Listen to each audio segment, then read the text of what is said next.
and welcome to the Housing.com webinar on what will the new normal look like for the real estate sector, considering that they have been impacted in a major way by the COVID-19 pandemic. I'm Jumur Ghosh, Editor-in-Chief, Housing.com News, and joining us today are panelists Rohit Gera, who's the MD of Gera Developments. Hi, Rohit. Hi, Jumur. Nice to be here. Yeah. Rajendra Joshi is the CEO Residential for the Brigade Group. Great to have you here. Hi, Jumur. Thank you. Hi. Sushil Mohta is the chairman of the Merlin Group of Companies. He's also the president for CREDAI West Bengal. So great to have you here. Hi, everybody. Hi. So my first question to you is about the changes that we've seen, since March 2020. To sort of put some context to my question, I know that, when the lockdowns first started, all of us, we assumed that, this would be a temporary situation. We were still learning more about the disease. We weren't really sure how long these impacts would last. Now things are drastically different. We do know a lot more about the disease. We know that, COVID-19 is unfortunately going to be a part of our lives for a long time to come. In light of that, the changes that you have observed in the last couple of months, do you get the sense that these are still temporary changes, or do you think these will be more permanent in nature? Mr. Gera, what do you think? So I think, temporary and permanent is a state of mind, right? If we look at 3 months, to somebody's my God, it's a whole quarter. We have to report financials to whatever, and so on. Whereas if you look at a 5-year duration, then suddenly 3 months isn't such a big deal, right? So I think we've been taking the approach of saying, just take a deep breath, right? This too shall pass, but certainly there are going to be changes as a result of it. One of the key changes which I think is going to become entrenched is just the way we look at technology. I think the way we have all flourished, the way we've all continued to do business and not stumbled is because of technology. So I think adoption of technology very clearly, completely changing the way we do business in the future, right? I think to some extent people have had an impact in terms of their housing situation. We know that homes have been small. We know that a lot of people live in homes very tightly packed because homes are temporary spaces. And now that you've been at home for a long time, there is this demand of people wanting that little bit more space. So I think that there will be a desire for people to want that elbow room. Terraces, balconies certainly find favor with consumers. Tenants, I think, have certainly borne the brunt in a very, very negative way from a lot of housing societies where tenants have been extremely mistreated and very sadly so. So I think there's going to be a greater push for them to want housing and want homes. So at least as far as the residential sector, I think there's going to be some changes and tweaks, but I think in terms of the way we live, just the way technology is now going to impact us, I think is dramatically different in the last 3 to 4 months. So you see that as one of the fundamental shifts that has happened in the business. There's no going back from this now. Yeah, I think on the technology side, look, I think the ability that you can get things done, I think everybody's productivity is going to be able to grow substantially across the board. I think we focused with my team on training them. We've managed to get so much done. Even this webinar, we can reach so many people without a camera crew coming in, without it necessarily being on television. So even just the reach that each of us have suddenly experienced, that reach has gone up. I don't see that reach compressing and crunching back down to what it was in the pre-COVID days. What do you think, Mr. Joshi? What's your take on this? Are these permanent changes, or do you think it's just a phase and it will pass? So I quite agree with what Rohit said, is that if there is one thing that has changed dramatically is the way we do business. And digitization has been a huge partner in this. We in Brigade, for example, completely digitized the process. So we enabled customers to see the property sitting at their home. We did online videos for them. The entire booking process was digitized. So you need not don't have to move from your house at all to book a home of your choice. And we've done a lot of NRI sales through this. I think that's one fundamental shift. The second fundamental shift is in terms of the quality of people who are coming for the site visits. I think that's been earlier. You would get, if you got 100 people, you would be lucky if you got 30-40% qualified site visits. Today it's near 80%. It's only the, so I think these two are going to be fundamental shifts that will happen. Only serious guys coming in. Two is the use of technology. I think these two are going to be the ones, the way, as he said, the way we using technology in our everyday work life, not just the booking part of it. I think that's going to be a huge and dramatic change. Yeah.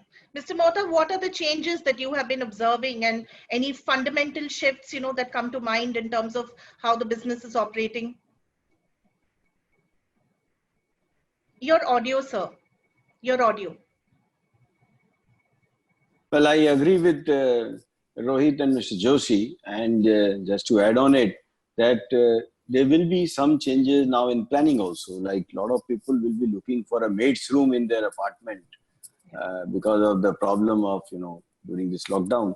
And a lot of customers are looking for one extra room or maybe some extra space in the drawing room to put some table. You must have seen news that suddenly on Paperfry and all those furniture, outlets and online, suddenly there is surge of demand of tables, etc., because of children studying from home, people working from home, and all those things. So maybe that the size of apartment will tend to increase a little bit, and people will increase that budget because ultimately they are getting a lot of benefit of saving the time and having quality time with their family while working from home. So these changes are going to stay. On one hand, we will see that in IT companies and some of the companies where working from home is possible, they may be reducing 25-30% staff within office. They will be working from home. On the other hand, the space per person will increase. So that should compensate the demand of space as far as concerned. But we see less traffic these days on the road because a lot of people are working from home. So it's a nice surprise. And so I don't know how much this working from home will stay, but definitely some amount of will stay. Like we are also doing a lot of now planning, interaction with architects and consultants and on-site, etc., which earlier we could have done earlier also, but now it has become a habit. Even we had training session in our office. Even peons were advised to come on screen and learn this. So right from absolutely top to bottom, everybody is learning this, and this is going to be the way of life. This is going to be a permanent change, I think so. And the plannings will change a little bit. The marketing will change a little bit because now, as Mr. Joshi said, the serious customers coming because they are going through the presentations online. They are shortlisting the project, and they are going only to the places where they find, yes, these are the projects where their budget is fitting and it is according to their suitability. So that way it is good for our sales team also, so they can focus more on those customers.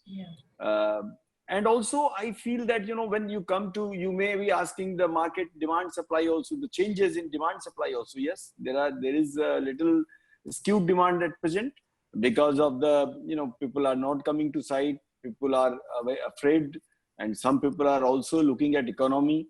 But I think that's not going to stay because home is something which is very fundamental requirement. And while at home, people have realized the value of a home. It's interesting, that you mentioned this because recently we did a consumer sentiment survey in conjunction with NAREDCO. It threw up some pretty interesting findings. And one of them was exactly what you said. So 53% of our respondents, they said that in no way are they giving up on their aspiration to buy a home. Maybe for the next 6 months, they are just deferring it. As a matter of fact, we do have an interesting audience question as well, on the same line. So Vidyulata Dindare, she asks, has there been any shift in the buying capacity and the house pricing. Now, again, this is an interesting question because Mr. Mohta, you just mentioned, that people are going to now require bigger homes, they will need more space. So obviously that's going to impact the pricing of it. But at the same time, you are reading in so many media reports that the expectation is that there will be a price crash. So how do we reconcile the two? On one hand, you clearly are stating that you need bigger homes, and then there's also this thing about price crashes. So what's the sector's take on this? Everybody's smiling, so great. Mr. Joshi, why don't we start with you right now? Yeah, so that's an interesting question. In fact, everybody thought that with this kind of a crisis, the lower ticket products are the only ones that will move. But let me tell you, in our experience, and I'm sure Mr. Gera and Mr. Mohta will also agree to this, that the ready to move in and slightly larger apartments are the ones which are seeing traction.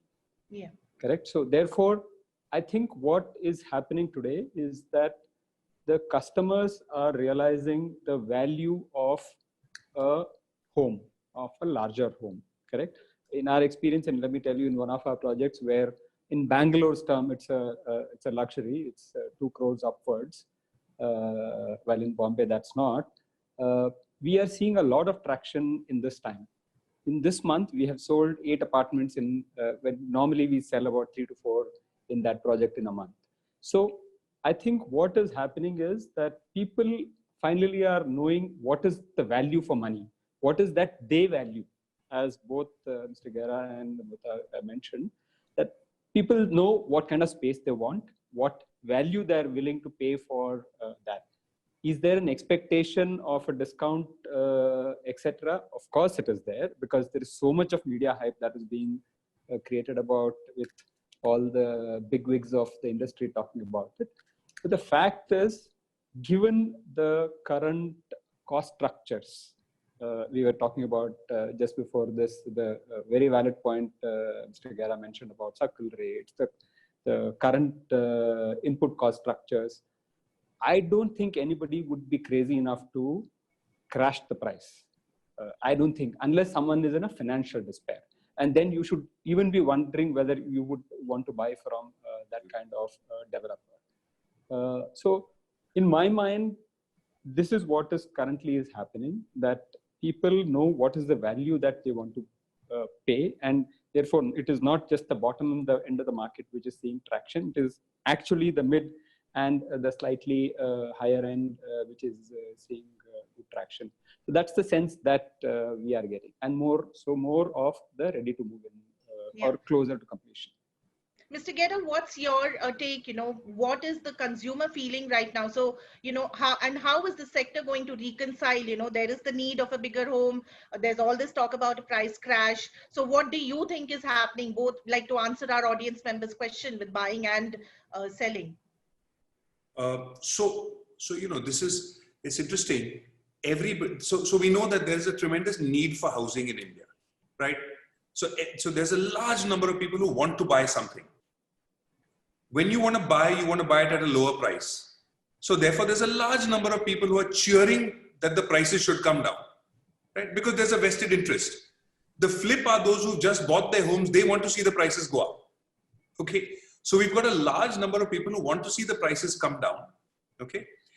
It's in the government's interest to talk the prices down, because, look, we brought prices down, so affordability increased and so on. So we need to rationally understand what's actually going on. I think, your sentiment about 53% of the people who want to, still looking at buying. The fact is we have a need for housing in India. Okay. The challenge comes up when the need becomes demand and ceases to become demand. Presently, I think that people who are in the working class, who are working for a large number of companies, have a degree of uncertainty. So if I work for an IT company, and if I expect that there's going to be a 10% loss of jobs in that company, 100% of those employees are suddenly uncertain about their future, right? So I think it's that uncertainty, which is the period that we are in. It's a temporary period. As you see companies taking their decisions and making the announcements, unfortunately, I think some people will be laid off, right? But then the 90% in that same example who continue to have their job and are secure, their need will come back to demand. So today we are struggling at a point in time, it's a temporary period where there is a widespread degree of uncertainty, right? But there is a tremendous need. Now, in the backdrop of this, okay, we talk about prices coming down. I think we need to try and understand why would prices come down? What brings prices down? Okay, if you look at, so there's a view of one group of people who say developers make supernatural profits, right? So similar to us unlisted folks, there are listed developers. We're in the same industry, we're in the same business. Their financials are all available for you to look up. Take a look. There's no supernatural profits happening anywhere. Okay, so I think that myth is very easily debunked by just looking at the financials of the listed companies. So then the question comes up to say, okay, what else is going on? Now, if you look at the last 5 years, prices have slowly drifted down as a result of tremendous hits and shocks to the real estate sector. RERA demonetization, GST, the ILFS, impact. So all of these have been seismic events and prices have gradually drifted down. At the same time, inflation has continued on our cost side. Okay, we were asked, and the government came out with GST and said, if you don't give input credit to the customers, there's there's anti-profiteering rules and so on. So we were forced to pass on those benefits to consumers. And then suddenly the government came along and said, hey, you know what? GST, no pass-through set off, you bear the brunt of that as well. Again, one more serious cost impact to the developer. So the question is, where will the margin come from? Okay, so if we say that there's no supernatural profits, and where does the margin come from? Okay, so something has to happen across the entire system to help bring prices down. We need to have faster approvals. We need to have less red tape in that. So our finance cost of holding the land comes down, right? We need to have automatic approvals, for example. Right? You have to permit the GST pass through or allow GST to come down on our input side so that we can pass on those benefits onto consumers. Let me tell you this. There is, and I can speak on behalf of every single developer. There is not one developer who wants to hold on to price if on one hand he's defaulting on loans, right? If he's unable to pay his contractors, if he's unable to complete his project. No developer wants to risk his reputation, right? We're all sitting willing to sell. It means that there's something else that's going on. That's the problem. And one of those issues is also the fact that circle rates, for example, if we sell more than 90% below the circle rate, there's an income tax liability on that, on your loss. Paid by the buyer, paid by the seller, stamp duty is paid on the circle rate. So the government expects its pound of flesh on their price. But they expect the developer to sell at a lower price. And here's the beauty of it. I can tell you this. In the secondary market, buyers and sellers are not wanting to transact below the circle rates because they feel it will attract the income tax department because they will be presumed to have transacted in cash because they're selling below those circle rates. So it's a systemic problem that we need to solve in order, if we really want prices to come down. The way things are right now, right, I don't see any scope. When you're talking about a market like Pune, for example, and your average price is 4,600 rupees a square foot, right? And the last thing, which I think even Mr. Joshi said, right? And this is a fervent appeal to every single home buyer today. If you're seeing a deep discount from a developer, for God's sake, in your own interest, please go and check whether your money, that discounted money, will actually go into the project which you're buying in, or is it being used to pay some old loan, some old debt? Because I will guarantee, if your money doesn't go into that project, you will join that chorus of people who are very upset with RERA and saying RERA didn't work. Okay? So please do your homework. Even if you're getting a deep discount, make sure that your money is going into that project. Otherwise, you will repent over the next 20 years. Yeah, it's interesting you spoke about this because there's another trend, that we want to speak about. It's one of the findings, in the survey that we did. And 73% of our respondents said that they would now prefer a ready to move in home as compared to an under construction. So my question to my panelists is, this is definitely another fundamental shift, right? Because traditionally both buyers and developers, they have seen the value in going in for a under construction home. For the developer, it's obviously a source of funding for that project. For the buyer, he's obviously getting a price advantage if he's coming in at the pre-launch, the soft launch stage. So now this movement that, no, I want ready to move homes, how is this going to impact the overall business? Because developers do count on the money, that comes in through bookings for under construction homes. So just from a business point of view, how do you rationalize this? Mr. Mohta, what's your take on this? Your audio, sir, please. Let me first start where Rohit left, Yes. this survey. Yes. You see, in any time you do the survey, it is a human psychology to expect discounts. So whenever you will do survey, 80%, 90% of people will say they are expecting prices to come down. If I am one of the buyer, I will also say so. Yeah. If I am buying something, if I'm say buying a car or buying a good watch, I'll expect some discount. So it's a human psychology.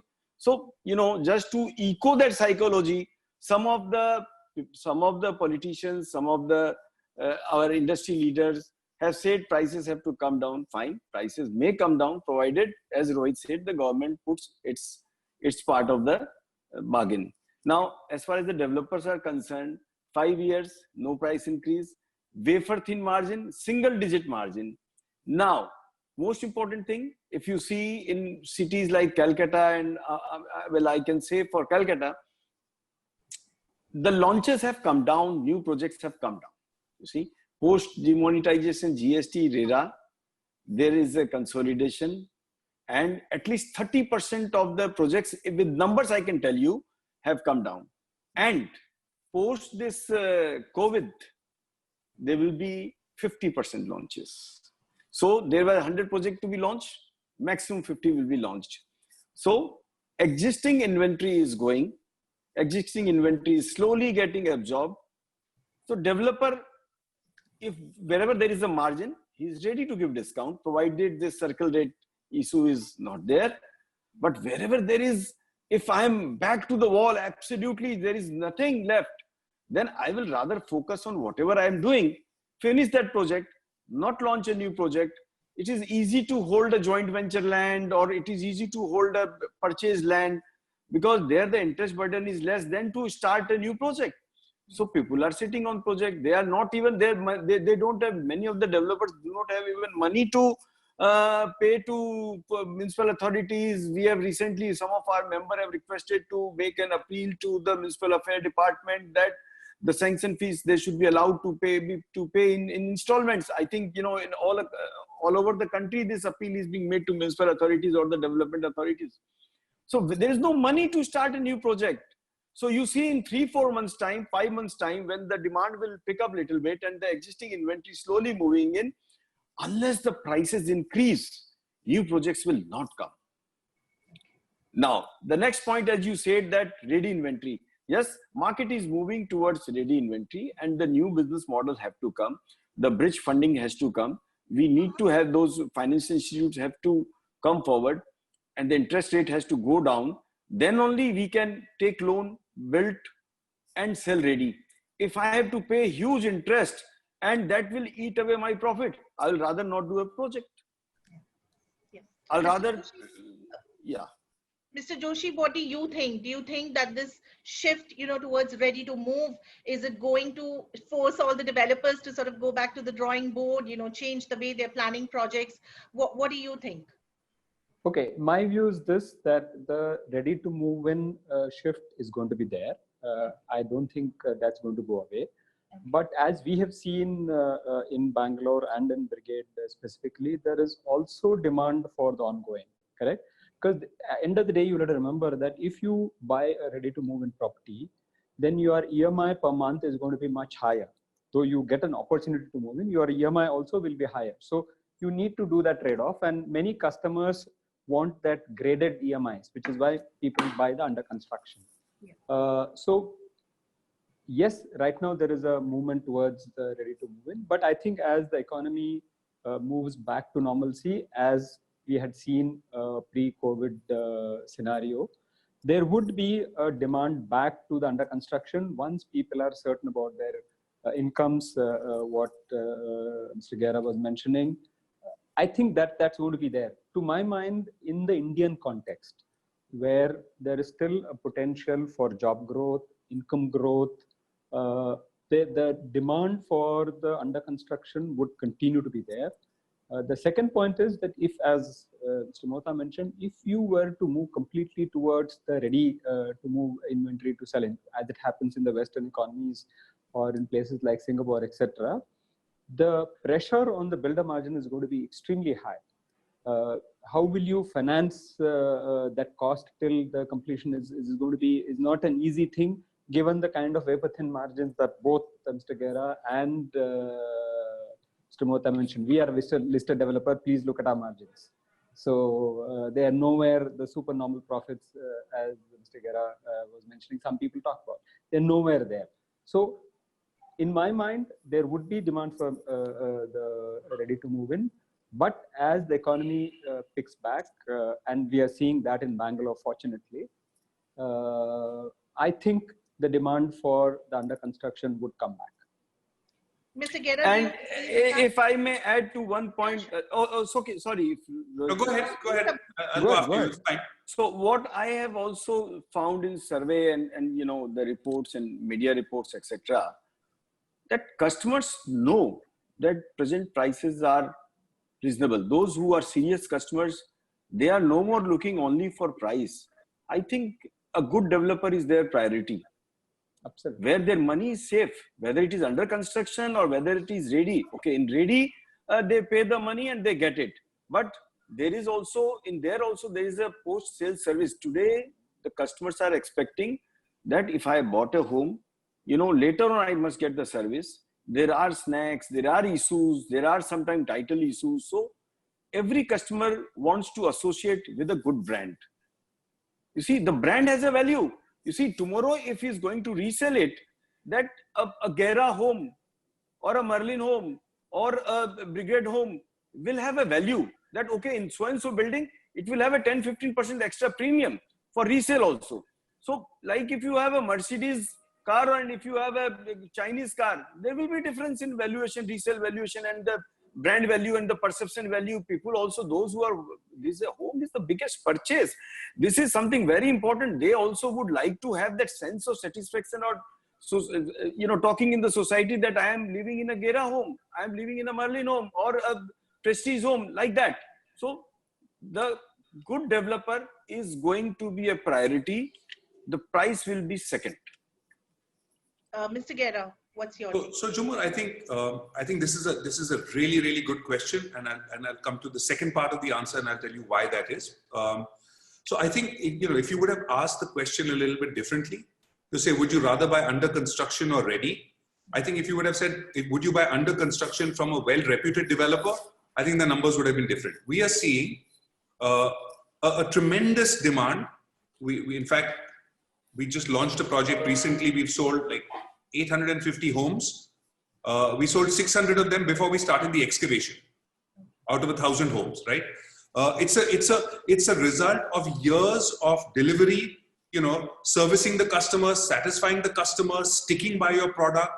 It's all of that, right? And reputed developers go beyond just what is written in RERA. We follow delivery with a spirit, not just a letter, right?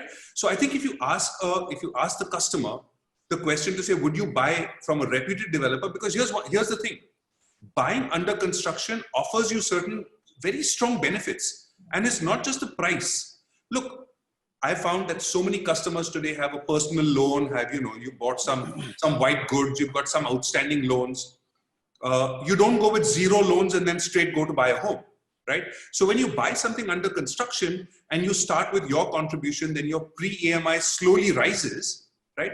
And that, let's say that's over 2.5 or 3 years, you get some increments in your salary. As your home gets built, your affordability increases. You can continue to afford to pay off your other loans and simultaneously your EMI for pre-EMI for your home goes up. So that's a very compelling argument as to why people buy under construction homes. Plus, of course, you're getting the location, you're getting the developer, you're getting the product that you want in the location that you want.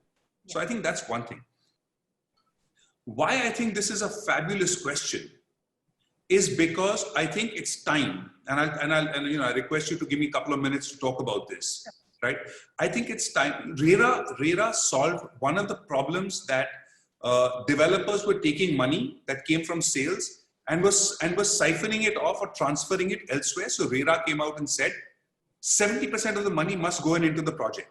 Okay, what RERA didn't do is it has not envisaged what happens if you don't have money coming in because sales don't happen.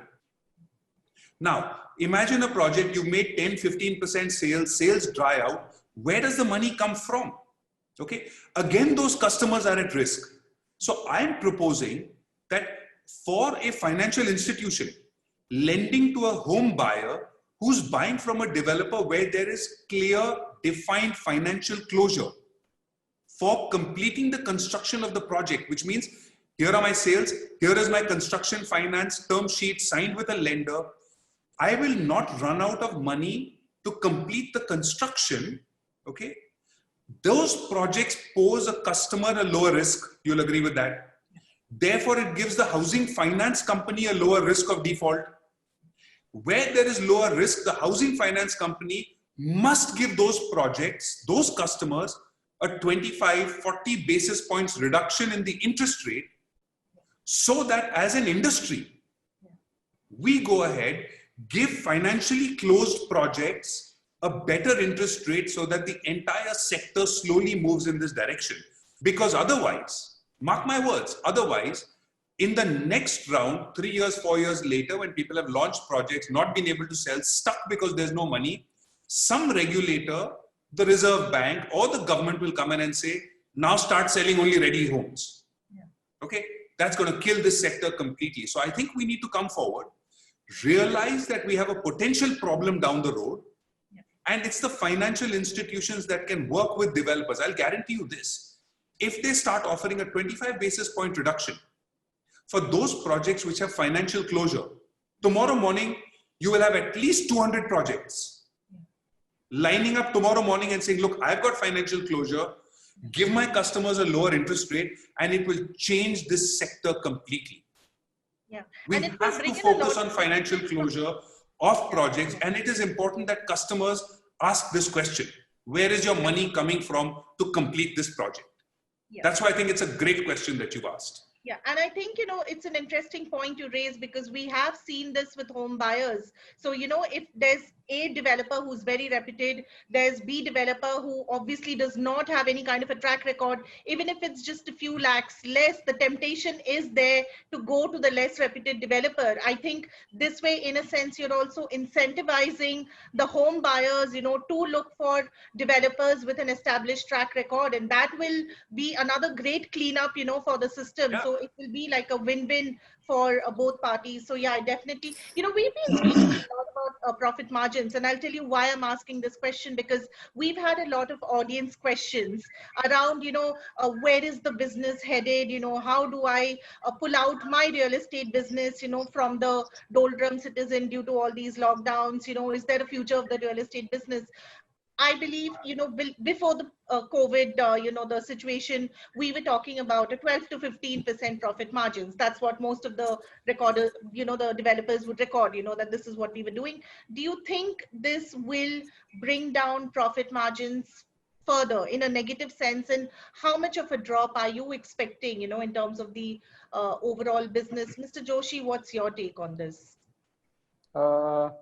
If you look at margins, there are two things which I want to put pressure on margins in this scenario. One, definitely the slower sales. Slower sales means lower cash coming into the system, and therefore the need to do the bridge financing. So that's going to increase your cost of the project. Yeah. The second thing which is happening is the cost of labor. Yeah. You see, when all of us have read about the labor migration in each of our projects, at least in Brigade and in Bangalore, we see about 50 to 60% of our normal strength. The 40% haven't come back. We hope that they will come in the next 2 to 3 months, but it won't be 100%. So moment you have a lower labor availability, the cost of labor is going to increase. So that's another thing which is going to put pressure on the margin. Third thing which has happened, which is very unfortunate, is the cement prices. So, which is well reported now.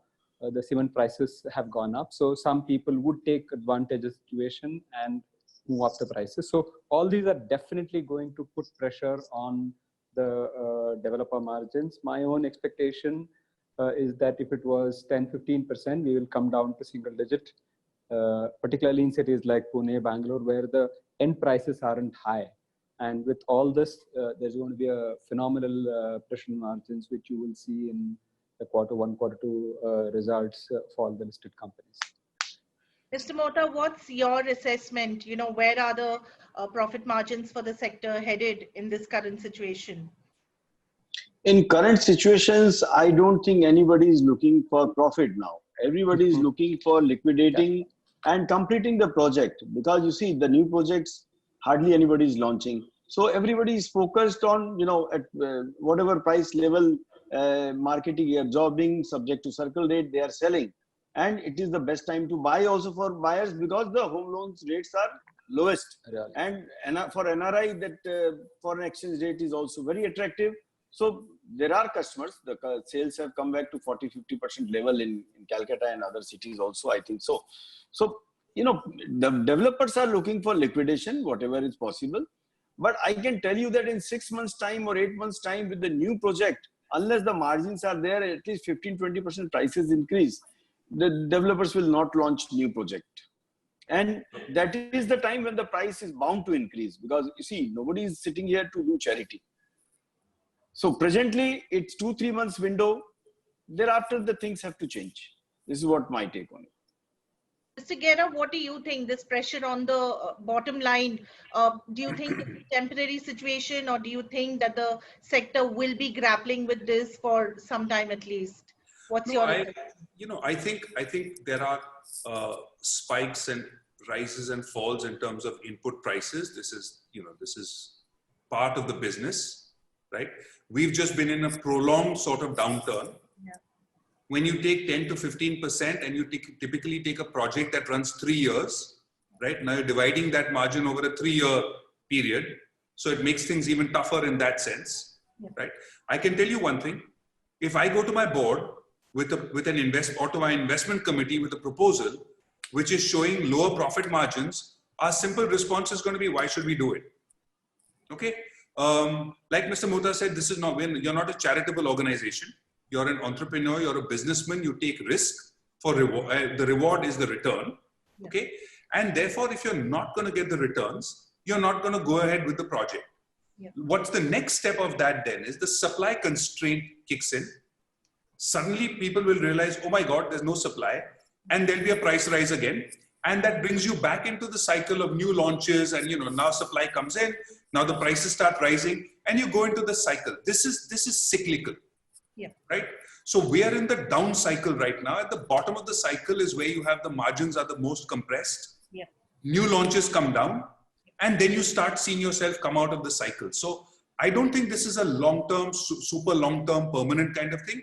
In the midterm, I see prices, the margins coming back, because prices have to rise, because supply will get constrained, and there's artificial constraining of supply.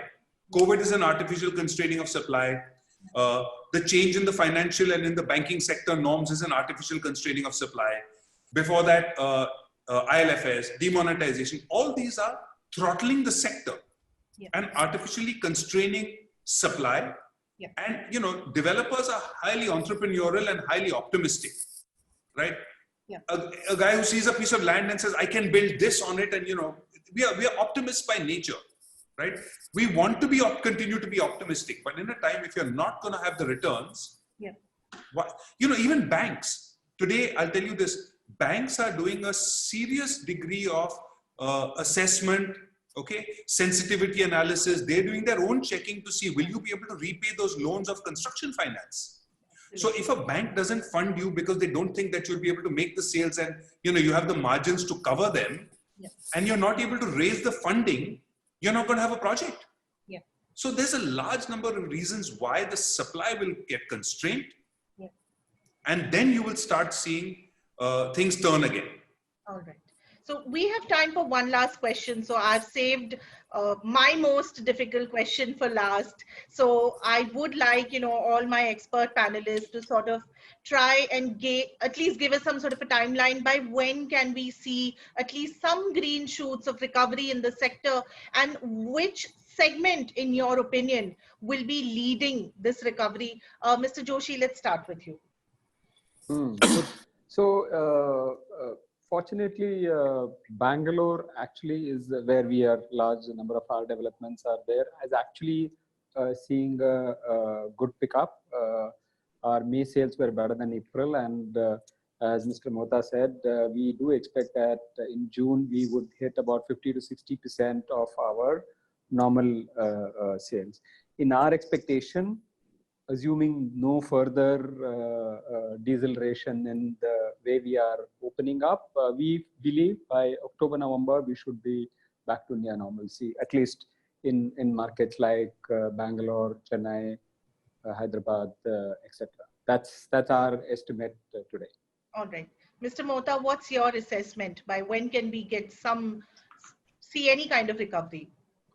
No, I agree with Mr. Joshi. I think by the festival season, Diwali, Durga Puja in Bengal, we should be back to almost 90% of the sales. We are today almost at 50% level. And I think every month it will increase because the supply is also slowly getting exhausted. And people will also come in terms with the economic situations or whatever the psychological effect it has created, and things should normalize by that time. And I think, the recovery will be faster in affordable and mid-level. You also asked that. So as far as housing is concerned, that should be the first to get. What do you think, Mr. Gera, in terms of the segment that will lead the recovery? What's your take? So I don't think the segment which is catering to the unorganized sector, which is the lowest end of the spectrum, those people have been affected the most. I think their exit from this challenge will be the furthest away. I see people who are working, for example, the typical IT consumer, people working with, with jobs, as they get a confidence that they are not on the chopping block, if you will, right? That those companies are now safe moving forward, which I think is a couple of months away. I don't think it's very far. But what I think is really interesting is how suddenly we're looking at when we talk about green shoots and returning to normal, right? Had we talked in February, we would have all been talking about how bad the market condition is. And today, when we're talking in June, we're saying, oh my God, if we reach normalcy, suddenly is what is Feb level. Yeah. Right? But I think really, if we talk about normalcy, we need to go back much further beyond just what we were, because February, there's still a lot of people who are struggling. Right? The sector does still have serious challenges, right? Those are not going away because the consumer sentiment comes back to February levels, right? Our challenges in the sector need much more systemic intervention for us to actually change and transform. But purely to say, okay, fine, the impact of COVID is now behind us.